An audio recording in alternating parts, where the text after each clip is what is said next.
कल श्री हरिदास दास का प्रसंग आरंभ हुआ था।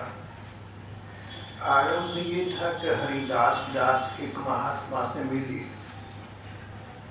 कहने लगे भगवान को तो पाना चाहता हूँ, श्री कृष्ण को पाना चाहता हूँ, पर कोई साधन नहीं कर पाता।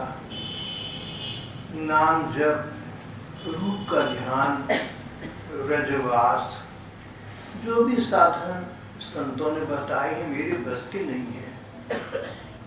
महात्मा ने पूछा कि तुम्हारी रुचि कहाँ पर है? बोला मेरा तो रुचि क्षेत्र अध्ययन करना है। भगवान कृष्ण से संबंधित प्रणय साहित्य का, जिन बातों में श्री कृष्ण प्रेम की चर्चा की गई, प्रणय साहित्य पढ़ना ये मेरी अभिरुचि है, मेरा शौक है। और दूसरा मेरा ये शौक है कि इन श्री कृष्ण कीर्ति कथाओं को सभी लोग पढ़ें, सुनें। महात्मा प्रसन्न हुए, बोले तुम्हारा तो पथ प्रशस्त हो गया भैया। कहीं भी हमारे मन का सच्चा लगाव हो भगवान को लेकर तो भगवान प्रसन्न हो जाते हैं। तुम्हें भगवान को प्रसन्न करने के लिए, तुम्हें भगवान को पाने के लिए एक उपाय करना चाहिए। चैतन्य महाप्रभु आज से लगभग 500 वर्ष पहले हुए थे। कहने लगे चैतन्य महाप्रभु के परिकर के बहुत से भक्तों ने श्री कृष्ण को लेकर बहुत प्रेम साहित्य लिखा, ग्रंथ लिखे, जिनमें श्री कृष्ण की कीर्ति कथाएं। कालांतर समय के साथ उन गोस्वामियों को लिखे गए बहुत से ग्रंथ अब खो गए हैं, लुप्त हो गए हैं, न जाने कहाँ चले गए। तुम दो काम करो, उनको ढूंढ निकालो कहीं से, उद्यम करो, प्रयत्न करो, कुछ भी करो, पर उन ग्रंथों को ढूंढ निकालने का अपने जीवन का अपने लक्ष्य बना लो। उनको स्वयं पढ़ो और अन्य लोग भी पढ़ें। तुम्हारी दोनों कामनाएं पूर्ण होंगी, भगवान तुमसे प्रसन्न होंगे। कलयुग में संतों के विषय में पक्का पता नहीं चलता सच्चे झूठे का। ऐसे में स्वाध्याय भगवान को पाने का निर्विघ्न और असंदिग्ध उपाय है। जो भक्त गाथाएं पहले लिखी गई हैं, जो भगवान कृष्ण को लेकर सिद्धांत प्रेमी संतों ने लिखी हैं, हम उनके आधार पर जीवन यापन करने का प्रयत्न करें, सबसे अच्छी बात है। हरिदास दास को उन महात्मा की ये बात भा गई, पसंद आ गई। उन्होंने चैतन्य महाप्रभु के पार्षदों के द्वारा लिखे गए ग्रंथों को एकत्रित करना आरंभ कर दिया। बहुत से ग्रंथ समय के प्रवाह के साथ साथ न जाने कहाँ लुप्त हो गए, गुप्त हो गए, छिप गए। कई हस्तलिखित पोथियां थीं जिनका प्रचार न हो सका। इन्होंने उन लुप्त गुप्त ग्रंथों को खोज निकालने का और प्रकाशित करने का बीड़ा उठा लिया। खोजेंगे, पाएंगे, स्वयं पढ़ेंगे और दूसरों को पढ़ने के लिए साधन बनाएंगे। हरिदास जी लुप्त ग्रंथों के लिए वैसे ही बेचैन रहते जैसे भक्त भगवान के लिए बेचैन रहता है। हरिदास दास के जीवन की विशेषता एक बात में है, भगवान को पाने के लिए, भगवान को प्रसन्न करने के लिए जहाँ हमारा मन जाता हो संसार में, हम उसको संसार में ले जाने के स्थान पर भगवान की दिशा में ले जाएं। तो ये साधन ऐसा है कि भगवान प्रसन्न हो जाते। भगवत प्राप्ति के लिए कोई भी साधन उचित है। हरिदास दास ने भगवान को प्रसन्न करने का साधन संजोया भगवान कृष्ण के ग्रंथों का पता लगाना, पढ़ना और लोगों को पढ़वाना। बस न नाम जप की बात करी, न रूप ध्यान की बात की, न व्रत उपवास की बात की, न अनुष्ठान की बात की। बस एक बात, भगवान कृष्ण का प्रेम साहित्य पता लगाऊंगा कहाँ से उपलब्ध होगा, उसको ढूंढ निकालूंगा, पढ़ूंगा, पढ़वाऊंगा, प्रकाशित करूंगा, जनसाधारण तक पहुंचाऊंगा। ये उनके जीवन का लक्ष्य बन गया, उनके जीवन का उद्देश्य बन गया, उनके जीवन का, जिसे अंग्रेजी में कहते हैं, मिशन बन गया। हरिदास लुप्त खोए हुए, छिपे हुए हरिदास लुप्त ग्रंथों के लिए बेचैन रहते, जैसे भक्त भगवान के दर्शन के लिए बेचैन रहते हैं। हरिदास ग्रंथों की खोज में भूख प्यास को भूलकर, नींद को भूलकर, नंगे पांव पागल की तरह इधर उधर भटका करती, और जब उन्हें ग्रंथ न मिलता तो इस प्रकार फूट कर रोते, जिस प्रकार प्रेमी भक्त भगवान के पीछे रोया करते हैं। परिणाम यह हुआ, कह लीजिए कि भगवान ने देखा कि इसकी इतनी सच्ची भावना है, ऐसा विधान कर दिया भगवान ने कि ग्रंथ उन पर कृपा करते गए, एक के बाद एक ग्रंथ उनको मिलता गया, उन्होंने पढ़ा, प्रकाशित किया, लोगों तक पहुंचाया और अपने जीवन के इस लक्ष्य में सफल होती गए। चैतन्य महाप्रभु के एक अंतरंग भक्त सनातन गोस्वामी थे। सनातन गोस्वामी अपने समय में बंगाल में मंत्री पद पर थे, मिनिस्टर थे। वो भी और उनके भाई थे छोटे, रूप गोस्वामी भी मंत्री, दोनों भाई मंत्री थे बंगाल सरकार में। लेकिन सब कुछ छोड़कर वृंदावन आ गए थे भगवान कृष्ण के प्रेम में पागल होकर। रूप और सनातन ने बहुत से ग्रंथ लिखे भगवान कृष्ण को लेकर चैतन्य महाप्रभु के दिशा दर्शन में। सनातन गोस्वामी का एक ग्रंथ था कृष्ण लीलास्तव, भगवान कृष्ण की लीलाओं के विषय में था। सनातन गोस्वामी के इस ग्रंथ की बड़ी महिमा जहाँ तहाँ कही गई है, लिखी पढ़ी गई है, खोजने पर भी कहीं न मिला। सनातन गोस्वामी ग्रंथ बहुत खोजा पर कहीं न मिला, तो हरिदास दास बड़े दुखी हुए। वृंदावन में यमुना जी के किनारे बैठकर भगवान को पुकारने लगे, रोने लगे। कभी श्री कृष्ण को पुकारते, कभी सनातन को पुकारते। उनका मन कहता था कि भगवान की भांति भक्त भी अविनाशी होते हैं, भक्त भी अमर होते हैं, प्रार्थना करने से दर्शन दे सकते हैं। तो सनातन गोस्वामी को पुकारा करते, प्रभु सनातन मुझे अपना ग्रंथ दिलवा दो। यमुना जी के तट पर इस प्रकार भगवान को पुकार रहे थे, रो रहे थे। उसी समय उन्होंने देखा एक पोटली यमुना जी के किनारे से टकराती हुई बहती आ रही है। उन्होंने उत्सुकता जागी, जिज्ञासा जागी, तो उस पोटली को उठा लिया, खोला, देखा तो अन्य अन्य कागजों के बीच उस ग्रंथ की एक प्राचीन पोथी मिल गई। कृष्ण लीला स्तव ग्रंथ को ढूंढ रहे थे, उस पोटली में बंधा हुआ था। पोटली उनके हाथ बहती हुई आई, खोलकर देखा तो उस ग्रंथ की पुरानी पांडुलिपि, हस्तलिखित प्रति उनको मिल गई। कितने प्रसन्न हुए हरिदास दास, कौन कह सकता है।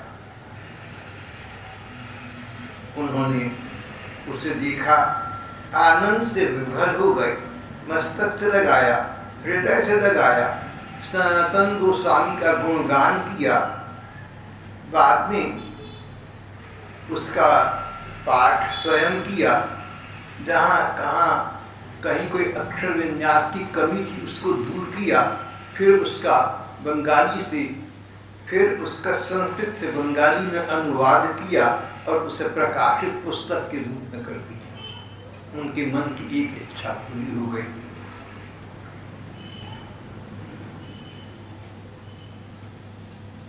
चैतन्य महाप्रभु के साथी और शिष्य थे स्वरूप गोस्वामी। जिस दिन चैतन्य महाप्रभु जगन्नाथ जी में विलीन हो गए, चैतन्य महाप्रभु का इस लोक से भगवान के लोक में जाने का क्रम विचित्र रहा।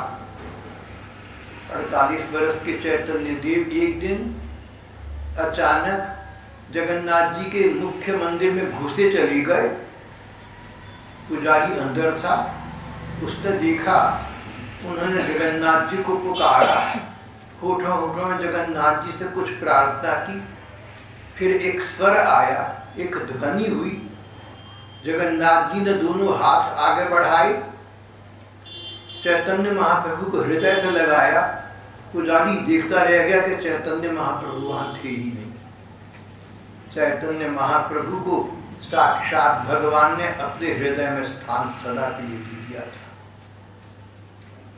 इन चैतन्य महाप्रभु के साथी और शिष्य थे गोस्वामी जी, स्वरूप गोस्वामी। जिस दिन चैतन्य महाप्रभु जगन्नाथ जी में विलीन हुए, उस दिन उसी समय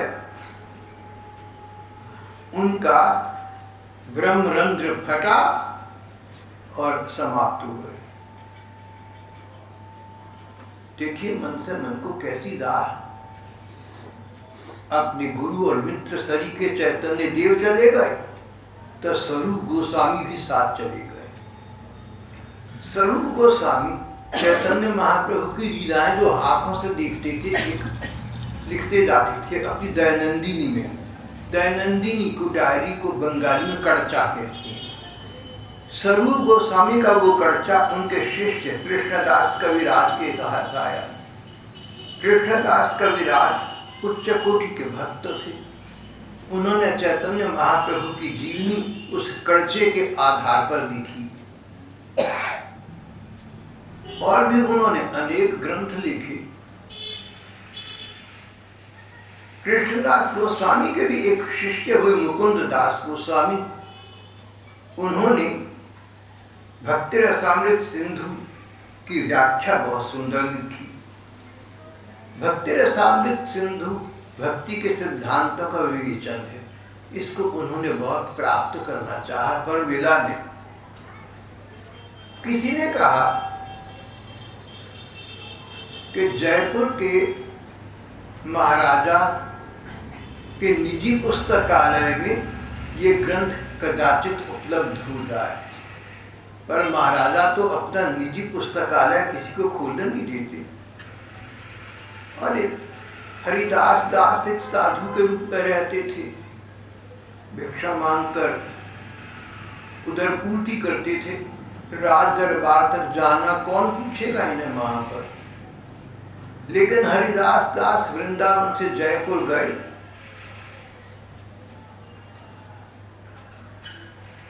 और न जाने कैसे कैसे प्रयत्न करके भगवत कृपा ऐसी हुई कि राजा से मिले। राजा उनसे प्रसन्न और प्रभावित हुए, बोले मेरा पुस्तकालय आपके लिए है। वहाँ वो भक्ति रसामृत सिंधु व्याख्या ग्रंथ वहाँ से उपलब्ध हो गया। फिर बड़े प्रसन्न हुए, वापिस आए। इसी प्रकार एक तीसरी घटना घटी। ये हरिदास दास जी की निष्ठा की बात चल रही है। किसी के नाम में निष्ठा है, राम राम हरि हरि कृष्ण कृष्ण हरि हरि, नाम निष्ठा। प्राण चली जाए पर नाम नहीं जाएगा। किसी की धाम निष्ठा है, मैं तो वृंदावन रहूंगा, मन लगे या न लगे, अन्न मिले न मिले, कुत्ता बिल्ला बन के पड़ा रहूंगा, पर धाम को नहीं छोड़ूंगा। प्राण चले जाएंगे पर धाम में जाएंगे, धाम को नहीं छोड़ूंगा। धाम निष्ठा। किसी की नाम निष्ठा है, किसी की धाम निष्ठा है, किसी की रूप निष्ठा है।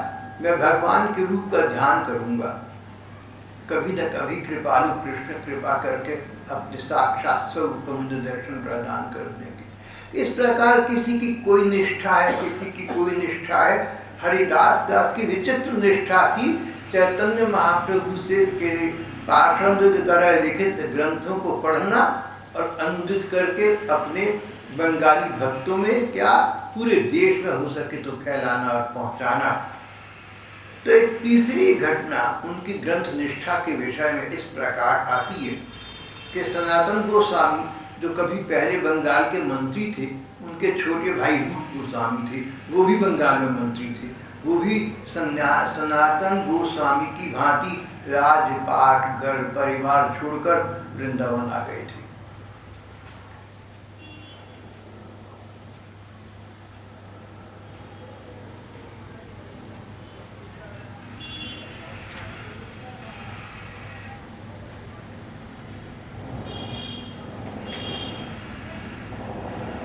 रूप गोस्वामी ने अनेक ग्रंथों का प्रणयन किया, कुछ का सनातन गोस्वामी ने किया।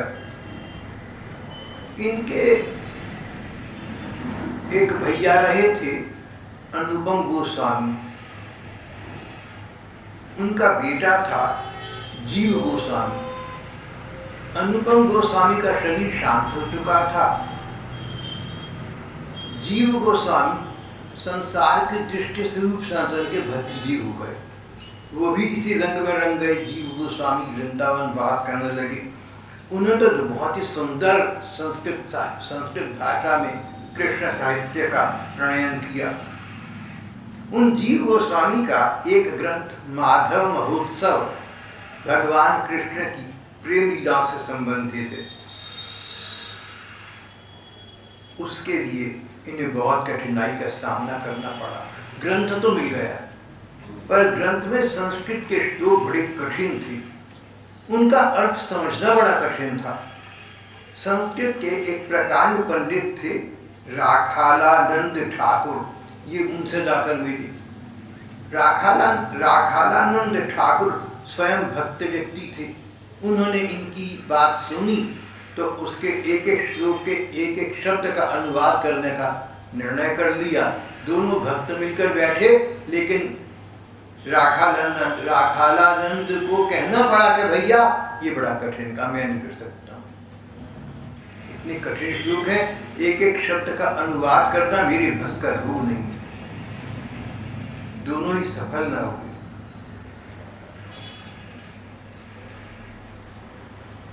हरिदास दास ने अपना गुरु बनाया था एक महात्मा को, उनका नाम था हरिभोज।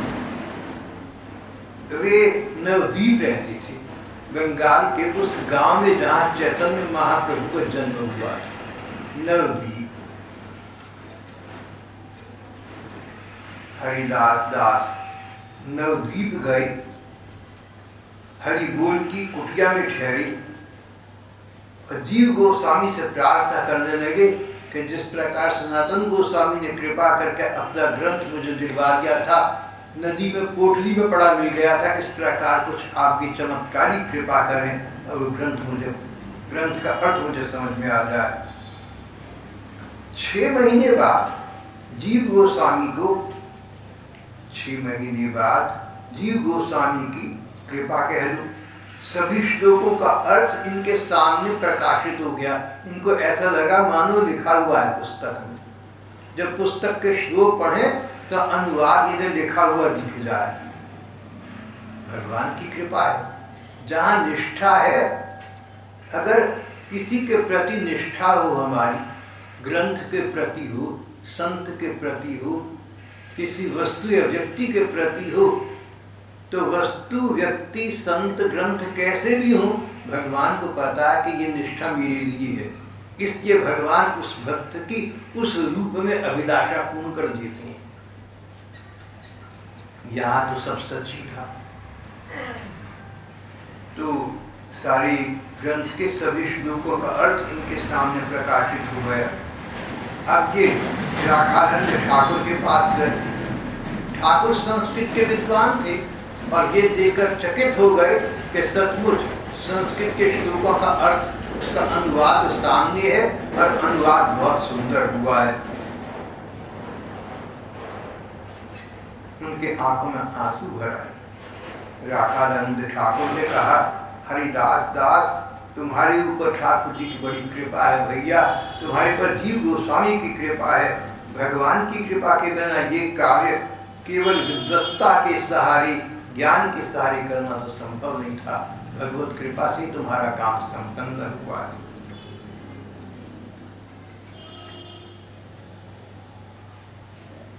हरिदास दास ने चैतन्य महाप्रभु के परिकर के द्वारा संबंधित साहित्य का जो सेवा कार्य किया, अनेक ग्रंथों को प्रकाशित किया, अगर उनको सामने रखा हुआ कोई व्यक्ति देखे तो मनुष्य सोचने लगता है कि क्या इतने ग्रंथों की रचना और उनका प्रकाशन एक मनुष्य एक जन्म में कर सकता है। उन्होंने 65 ग्रंथों का प्रकाशन किया।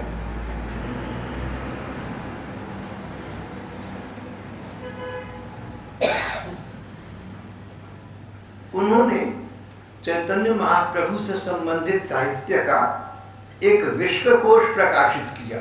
देखिए कितनी पुरानी बात हो गई। विश्वकोश, एनसाइक्लोपीडिया, एक विश्वकोश प्रकाशित किया। विश्वकोश 4 खंडों में था, जिसमें चैतन्य महाप्रभु और उनके परिकर के जितने ग्रंथ हैं उन ग्रंथों के विषय में पूरी सूचना दी गई है। ग्रंथों के अर्थ, ग्रंथ कौन से कहाँ हैं, उनके विषय में तकनीकी सूचना,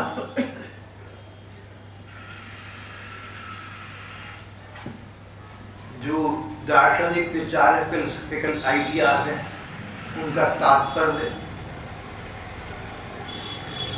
विद्यापति और चंडीदास से चैतन्य महाप्रभु बहुत प्रभावित थे। उनकी पदावली,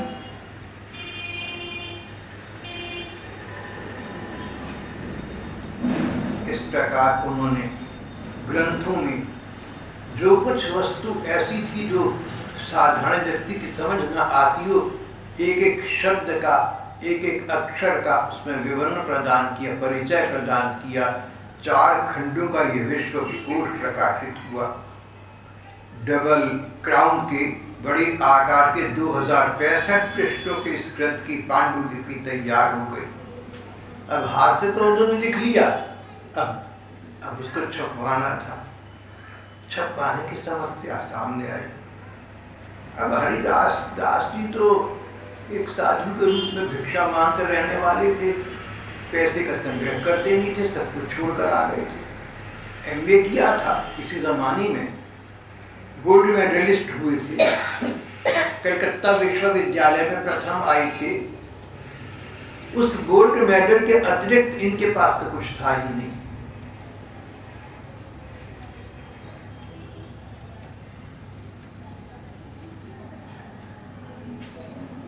एक महात्मा ने कहा, हरिदास भैया चिंता क्यों करते हो, भगवान का नाम लेकर कार्य में लग जाओ, भगवान स्वयं कार्य संपन्न करेंगे। और सचमुच ये विचित्र बात हुई। प्रकाशन का कार्य आरंभ कर दिया। न जाने कहां कहां से कैसे कैसे छपने के साधन जुटने लगे और ग्रंथ का प्रकाशन हो गया।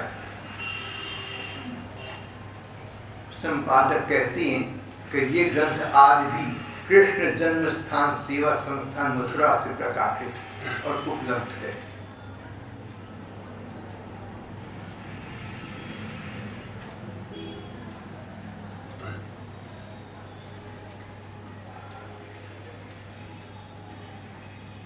हरिदास दास ने इतनी ग्रंथ सेवा की।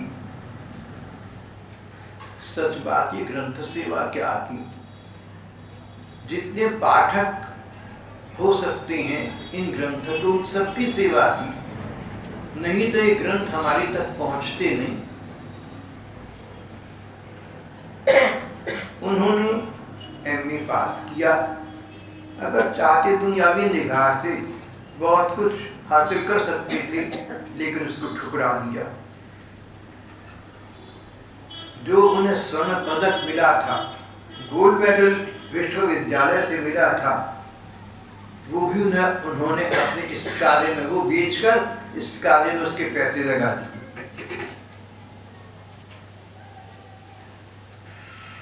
अपने गुरुदेव हरिबोल बाबा की कुटिया का विस्तार करना था। कुटिया छोटी थी, उसको थोड़ा बड़ा बनाना था, उस कार्य में वो पैसे लगा दिए।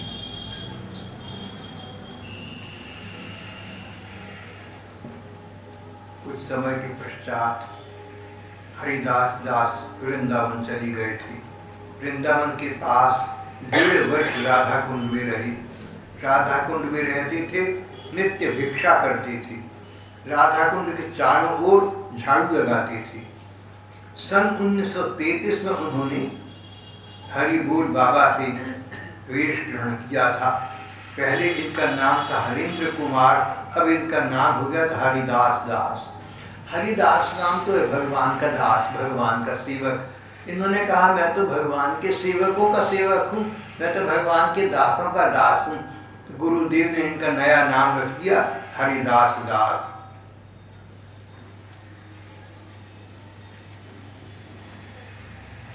सन 1944 आया।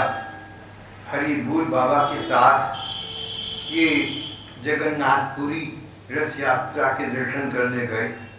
वहाँ हरिबोल बाबा ने अपनी जीवन लीला समाप्त कर दी। वहाँ उनका शरीर शांत हो गया। हरिदास दास का मन शोक से संतप्त हो गया और उन्होंने अपने गुरुदेव हरिबोल जी की कुटिया में रहकर ग्रंथों की सेवा का कार्य फिर आरंभ कर दिया, जो अंत तक चलता रहा। उनका अंतिम ग्रंथ था गौड़ीय वैष्णव अभिधान। वे कहा करते थे इस ग्रंथ के साथ उनका कार्य शेष होगा। कहते थे ये मेरा अंतिम ग्रंथ है, इसका कार्य शेष होगा तो मेरे जीवन का कार्य जो मैंने बनाया था, जो भगवान ने नियुक्त जिस कार्य के लिए किया वो पूरा हो जाएगा, ये शरीर भी समाप्त हो जाएगा। और सचमुच ऐसा हुआ। ग्रंथ के शेष होते ही उनका अपना भी शेष हो गया।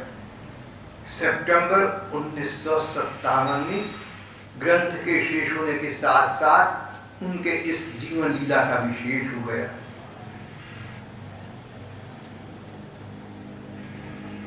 ग्रंथ का द्वितीय भाग उनके सामने प्रकाशित ना हो सका था, पर बंगाल की सरकार ने एक समिति बनाई और उसका प्रकाशन बाद में करा दिया। लेखक ने यहाँ पर लिखा है सितंबर 1957, सितंबर यानी सितंबर। कई ऐसे शब्द हैं जो अंग्रेजी के हैं लेकिन हिंदी में कुछ बोले जाते हैं और अंग्रेजी में कुछ और। जैसे सितंबर तो अंग्रेजी का उच्चारण है, हिंदी में तो सितंबर कहते हैं, लेकिन ठीक भी है, कोई हर्ज नहीं। अब तो अंग्रेजी की प्रोनाउंसिएशन ही बहुत प्रचलित होती जा रही हैं और आजकल की जो नई पीढ़ियाँ हैं वो तो हिंदी को बहुत कुछ भूलता जा रही हैं। अब जो छोटी उम्र के लड़के लड़कियाँ मिलती हैं वो ये नहीं कहते कि मैं 28 फरवरी को हुआ था, वो कहते भाई साहब 28 फेब को हुआ था, फेब यानी फरवरी, 31 जैन को हुआ यानी जनवरी। वो जनवरी फरवरी मेरी आपकी तरह नहीं बोलते।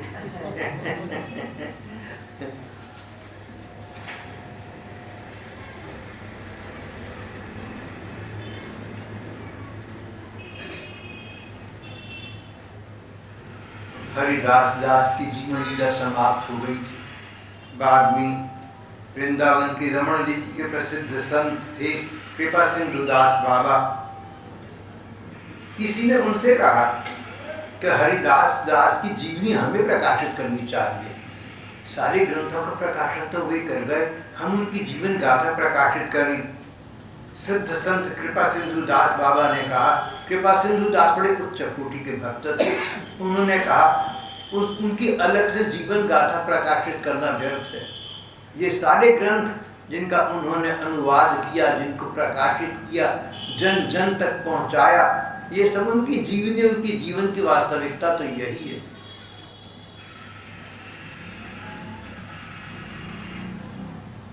सचमुच हरिदास दास का जीवन बहुत सरल था, उसमें आडंबर के लिए कोई स्थान नहीं था। प्रकार प्रकार के अनुष्ठान, प्रकार प्रकार के क्रियाकलाप करना, उसमें उनकी रुचि नहीं थी। संगीत के समान उनका जीवन छंदमय और सुंदर था। हरिदास दास जी का लक्ष्य अच्छे से अच्छे ग्रंथों की सेवा करना था। उनका जीवन इनके प्रति समर्पित था। वे कहा करते थे कि चैतन्य महाप्रभु के अंतरंग भक्त जिस अमूल्य ग्रंथ राशि का प्रणयन कर गए हैं, उसका सुधार, उसकी व्याख्या, उसका अनुवाद, उसको छपाना, यही मेरा जीवन है। मुझे इसी के लिए जीना है। इसके अतिरिक्त मेरे जीवन का और कोई कारण नहीं है, कोई अर्थ नहीं है। और ऐसा भी कर गए।